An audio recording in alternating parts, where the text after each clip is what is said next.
Magandang araw sa inyo mga kapugi. Dahil sa bagong taon ngayon, kaya naglinis na ako dito sa ating treehouse at mag-aasikaso na din kami magtanim ng mga gulay dito sa itaas ng bundok. Sipag at syaga lang ang puhunan, bonus na lang ang kapugian. Kung wala ka nito, ay lagi kang talo. Matagal-tagal na rin na hindi tayo nakapag-upload ng mga video mga kapugi. At nitong bagong taon naman tayo ulit nakabalik. Ngayong buwan pala mga kapugi ay nagbabalak na kami dito magtanim ng aking biyanan ng mga gulay. Kaso dito sa malapad na area na ito, ang itatanim ng aking biyanan ay ang pakwan. Ang karaang buwan pa niya itong sinimulang nilinisan mga kapugi. Dahil matagal tayong hindi nakapunta ulit dito sa ating treehouse. Kaya inayaan ko na muna ang aking biyanan doon sa pagbubungkal ng lupa para makafocus na muna dito sa paglilinis dito sa palibot ng ating treehouse. Pero sa oras ng pagtatanim ng kanyang pakwan mga kapugi ay kailangan natin siya ditong tulungan at para hindi siya gano'ng ditong mahirapan at dito sa area na aking pinaglilinisan, pinag-iisipan ko pa kung anong mga gulay yung aking mga itatanim. Pero habang pinaplanuhan natin ito ay lilinisan muna natin ang palibot para maganda naman tingnan itong ating treehouse. Akala ko nga dito ay gaganda ang panahon ngayon, kaso mga ilang minuto lang ay kumilimlim naman dito kaagad ang kalangitan. Pero patuloy pa rin kami dito sa aming mga ginagawa. Medyo malamig nga dito ngayon sa itaas ng bundok dahil sa malakas dito ang hangin. Sinamahan pa ng kalat-kalat ng pag-ulan at yung lupa dito ay malagkit mga kapugi. Kaya mano-mano na natin itong binubunot ang mga damo dahil kung gagamitan pa natin ito ng asadol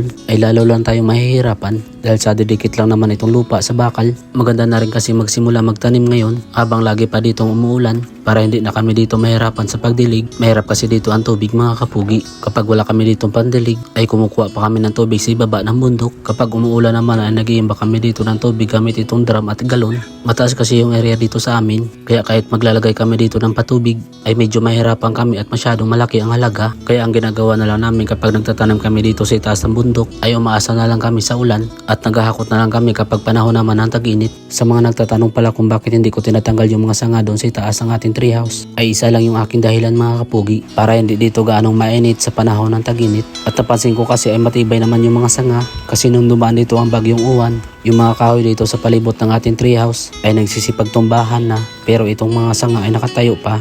At pagkatapos ko magbunot ng damo dito sa area na ito ay isa-isa ko na itong inuhulog dito malapit sa may bangin para dito naman ako sa kabila maglilinis. Hindi pa dito nagtatapos yung paggawa natin ng treehouse mga kapugi dahil marami pa tayo ditong ilalagay o idadagdag. Inuuna lang namin ang pagtatanim para kapag wala naman tayo ulit dito ginagawa ay doon na naman tayo ulit magsisimula. At dito sa area na ito sa ilalim ng ating treehouse ay may natumba ditong puno. Kailangan kong alisin itong mga sanga dahil may mga nakatanim ditong banda sa ibaba ng mga pinya. Yung sa ilalim pala ng ating treehouse mga kapugi ay may plano kami ng aking biyanan na maglagay ng papag o sabihin na lang natin ito ang first floor para dito na lahat ilalagay yung mga gamit sa pagtatanim tulad ng mga pala, asadol, abono at iba pa.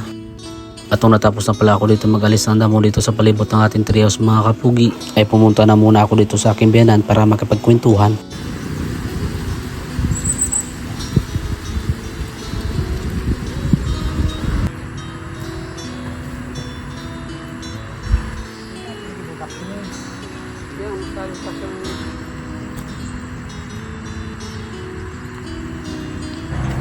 Pagkatapos magpahinga ng saglit ay dito naman ako sa loob ng treehouse maglilinis dahil sa basa na ng pawis itong ating suot kaya nagpalit na ako dito ng damit. Tapos yung mga baso dito sa loob ng ating kabinet ay akin ang hinugasan mga kapugi dahil sa ilang linggo na rin itong hindi na nagagamit.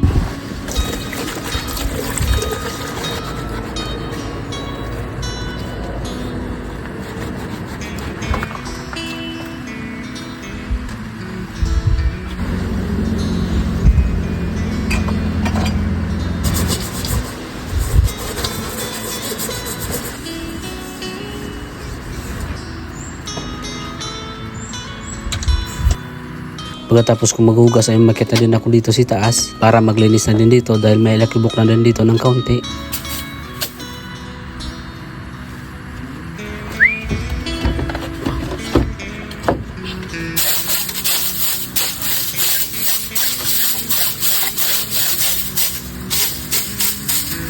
Sarap talaga dito magpahinga kapag ito yung lagi mong nakikita. At pagkatapos ko dito magmuni-muni ay nag-init na din ako dito ng tubig para makapagkape na kami dito ng aking biyanan.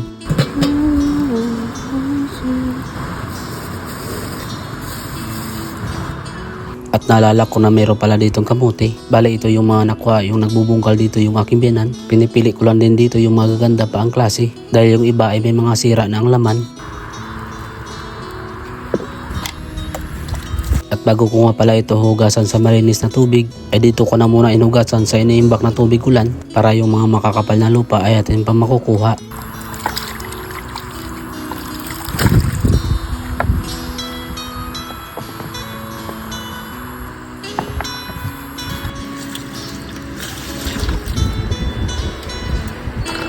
Kapag ginapuno sa ngayon, ha?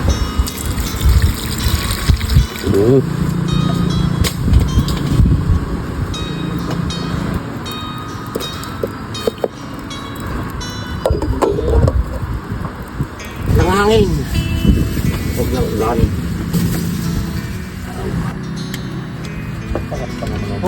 Baka mga 28 na yung ay, dapat ito ho, kinuha mo pa. Ano?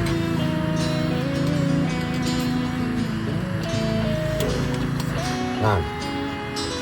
Pato ko. Iba pala itong high blood ko plus. Putang init pa pala. Oh. Nawala ng kanit. Hindi ko po. Lalaki na. Ano yung malambot ko? Ay! Sumasukal na sila pa? Matamis yan. Simpleng merienda sa malamig na panahon mga kapugi. Dahil nakarang buwan ay puro karne lang yung ating mga kinakain. Kaya alaman naman ng kamuti yung ating papapakin. Tamang kwentuhan lang kami dito habang nagpapahinga kami dito ng aking biyanan. Nagpaplano kami dito kung kailan na kami dito magtatanim.